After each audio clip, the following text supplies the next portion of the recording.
Question number 1.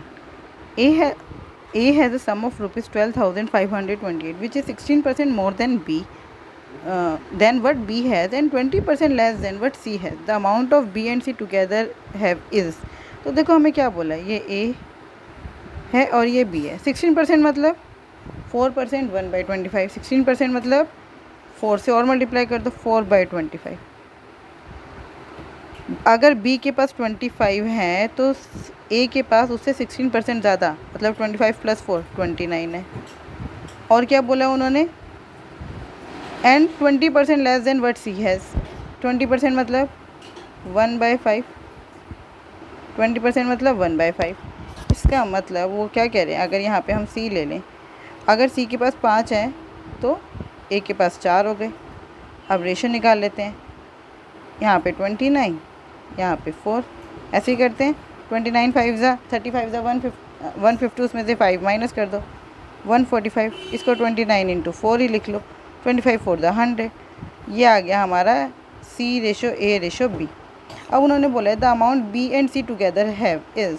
तो देखो ये A का अमाउंट है, इसका मतलब 12,528 किसको रिप्रेजेंट कर रहा है, 29 × 4 को. और हमें वैल्यू किसकी निकालनी है, 145 + 100 245 की. बस हम यही कर देंगे, 29 × 4 से डिवाइड करके 245 से मल्टीप्लाई कर दो. सिंपल. 4 3 ज़ा 12, 4 1 ज़ा 4, 4 3 ज़ा 12, 4 2 ज़ा 8, 29 1 ज़ा 29, 29 1 ज़ा 29, बचा 2. फिर ऊपर से उतारेंगे 3, ना जाने की 0. फिर 29 के टेबल में कितना बचा, 232. 232 आता है 8 पर. ये आ गया. तो हमारा आंसर आया 108 इंटू में 245. अब आप देखो ये 108 है, 8 और 1 9 है.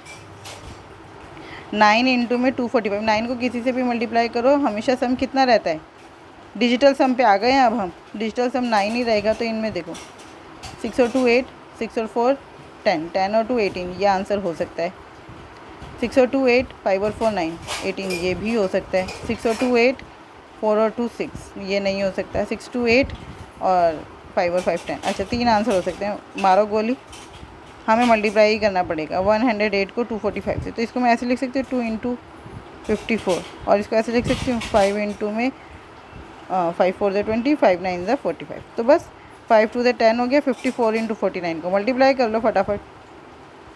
अब आप देख रहे हो 5 9 4 ज़ा 36, यूनिट डिजिट आएगा 6, मतलब 0 से पहले वाला जो डिजिट है वो 6 आएगा. तो यही आंसर है, और कोई आंसर हो नहीं सकता. चेक भी कर लेते हैं.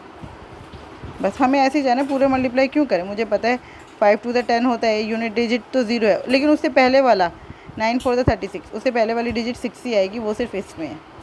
Question number 2. क्वेश्चन नंबर 2 देखते हैं. ये इरेज कर देते हैं.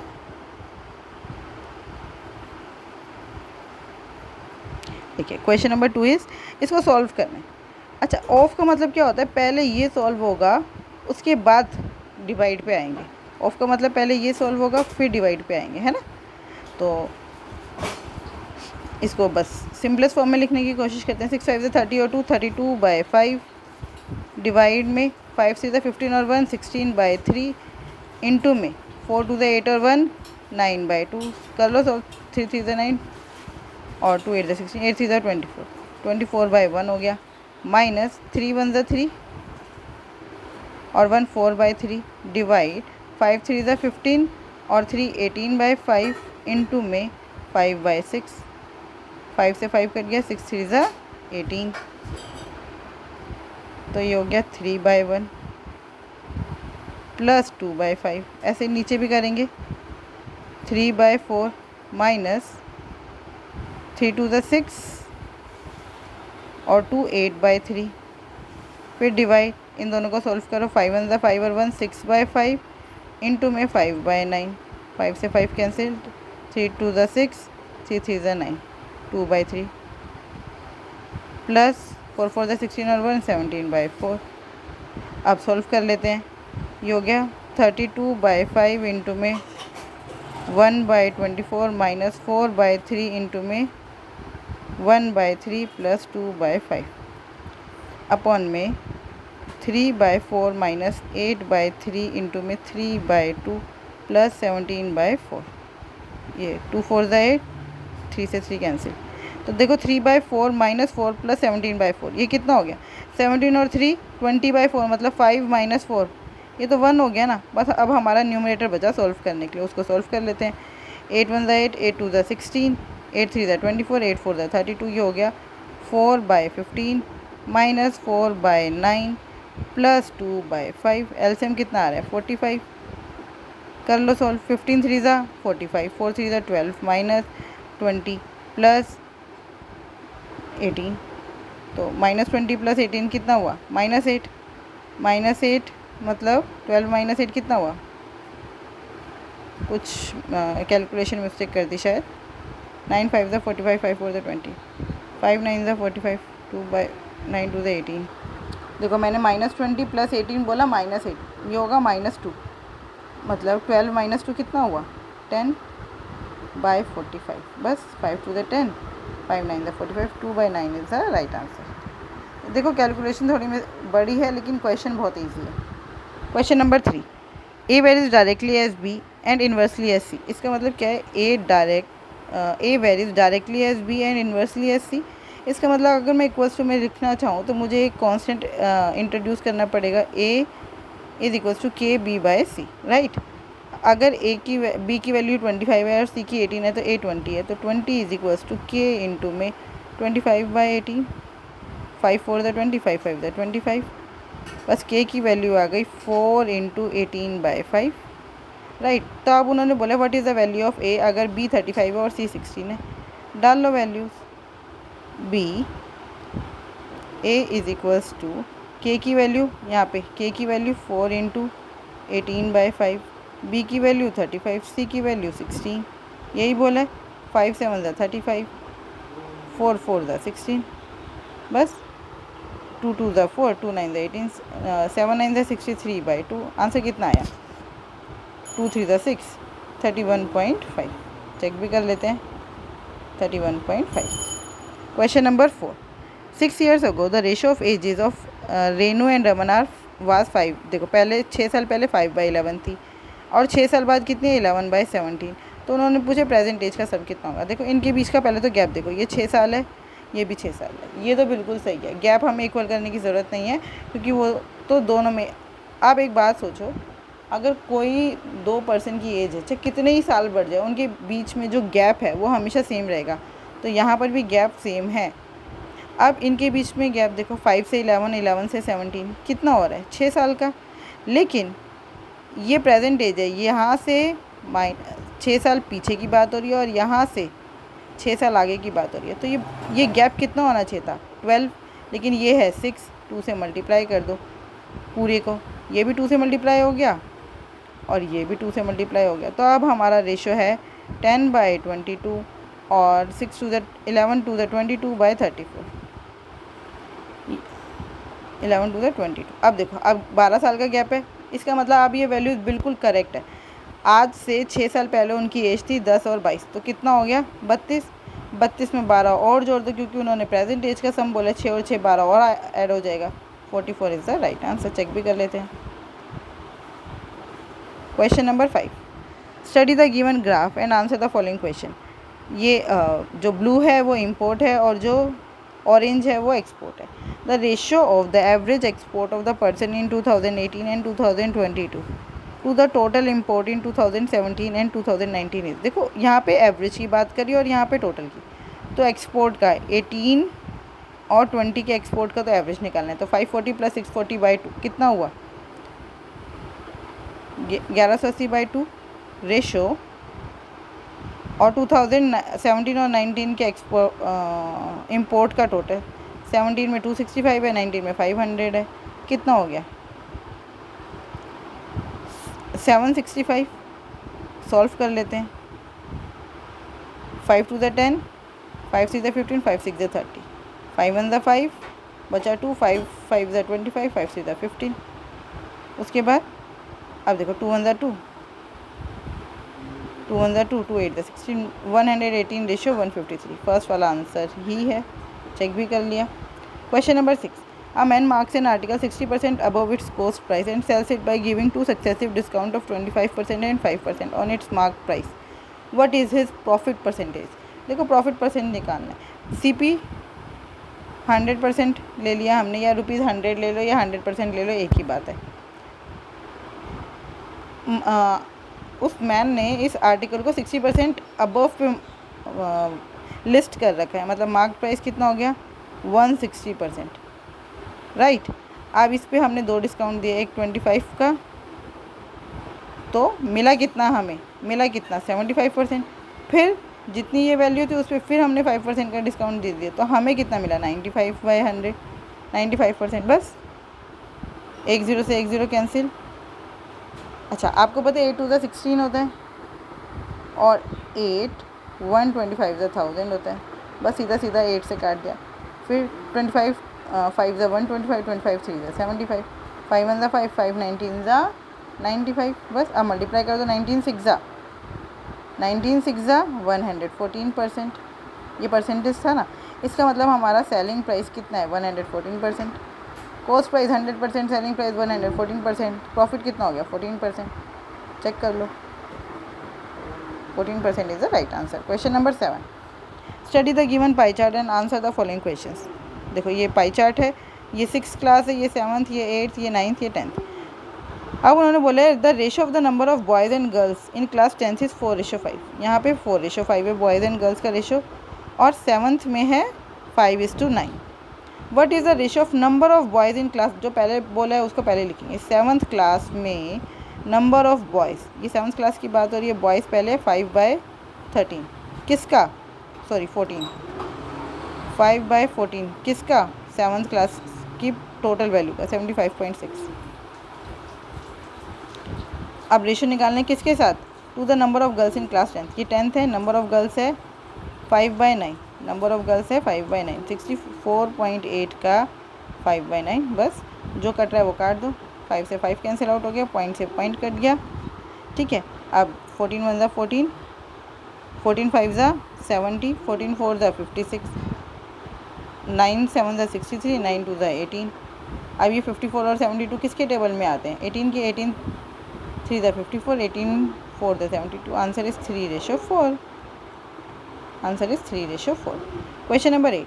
The ratio of acid and water in solution A is 2:5 and the ratio of acid and water in solution B is 6:7. Right?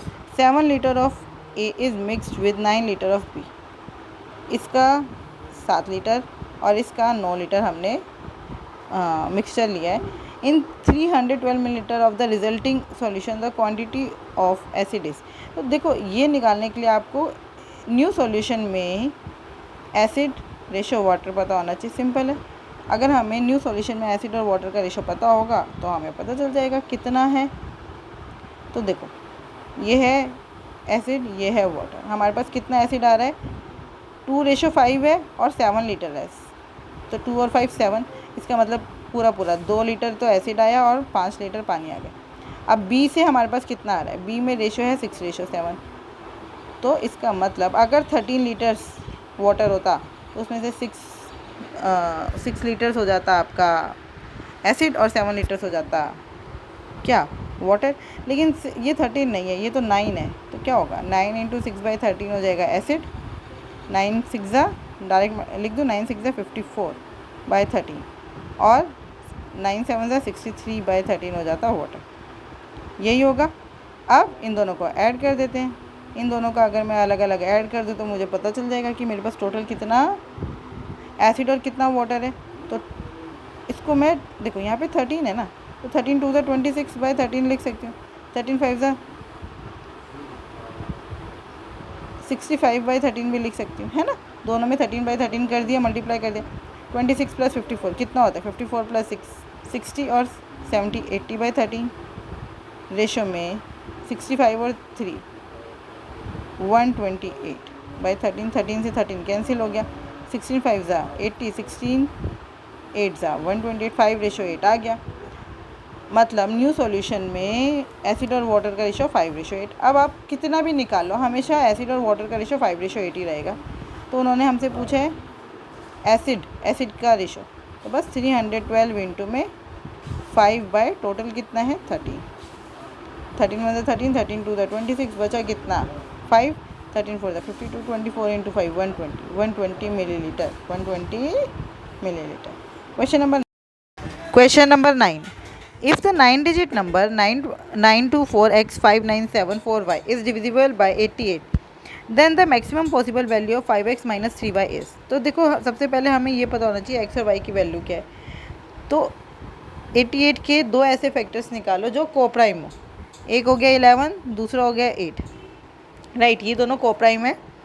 अगर ये पूरा नंबर 11 और 8 दोनों से डिविजिबल है तो ये 88 से भी डिविजिबल है। इसका मतलब ये 11 और 8 दोनों से डिविजिबल है। तो 8 से कोई नंबर कब डिविजिबल होता है, जब उसके लास्ट के 3 डिजिट 8 से डिविजिबल है। इसका मतलब 7/4 8 से डिविजिबल है।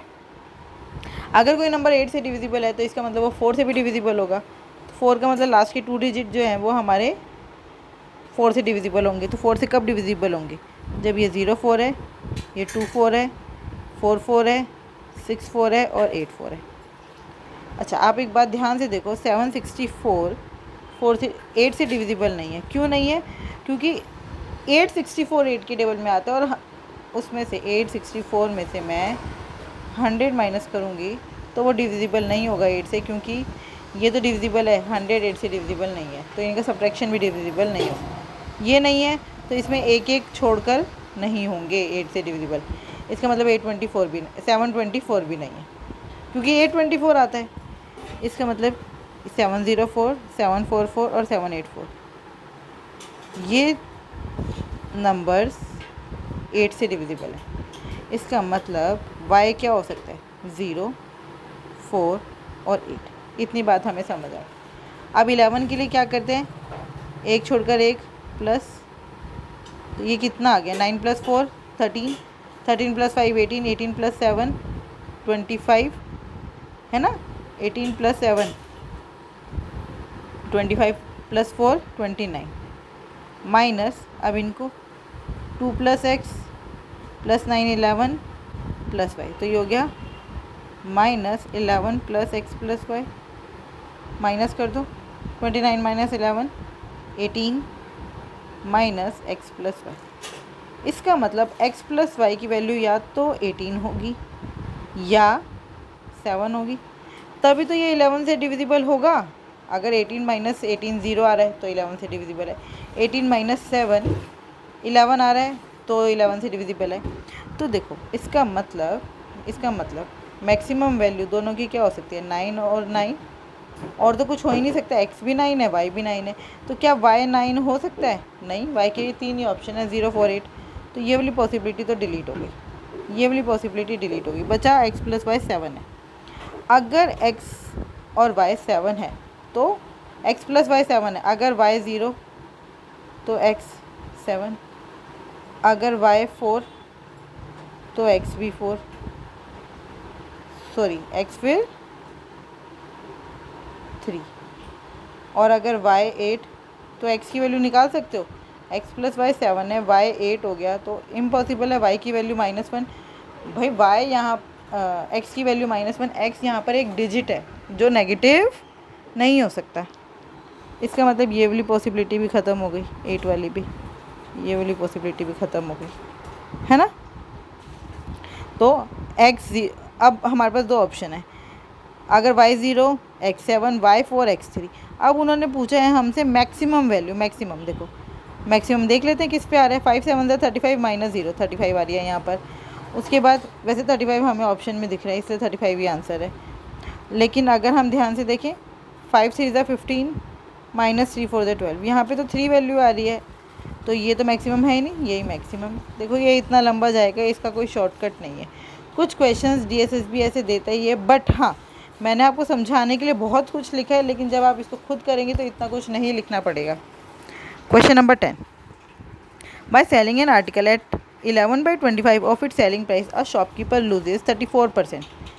If he sells at 80% of the original selling price, then what is his profit percentage? देखो, let SP = हमने 25 ले लिया, 25 का 11/25 कितना हो गया, 11 रुपीज़। इसका मतलब जो वैसे तो SP25 था, लेकिन शॉपकीपर ने कितने में बेचा, 11 में। तो CP क्या हो गया, CP आपको पता है क्या होता है, 100 इंटू SP अपॉन में 100 minus loss percent, 100 into 11 upon में 100 माइनस 34, कितना होता है भाई 100 माइनस 34, तो 100 माइनस 40 कर दो 6 और 66 हो गया। 11 वन 11, 11 6 66, फिर 2 3 6, 250 था, ये आ गया 50/3। CP कितना है 50/3। If he sells it at 80% of its original selling price then his profit percentage. अच्छा 80% का क्या मतलब होता है, 4/5 है ना।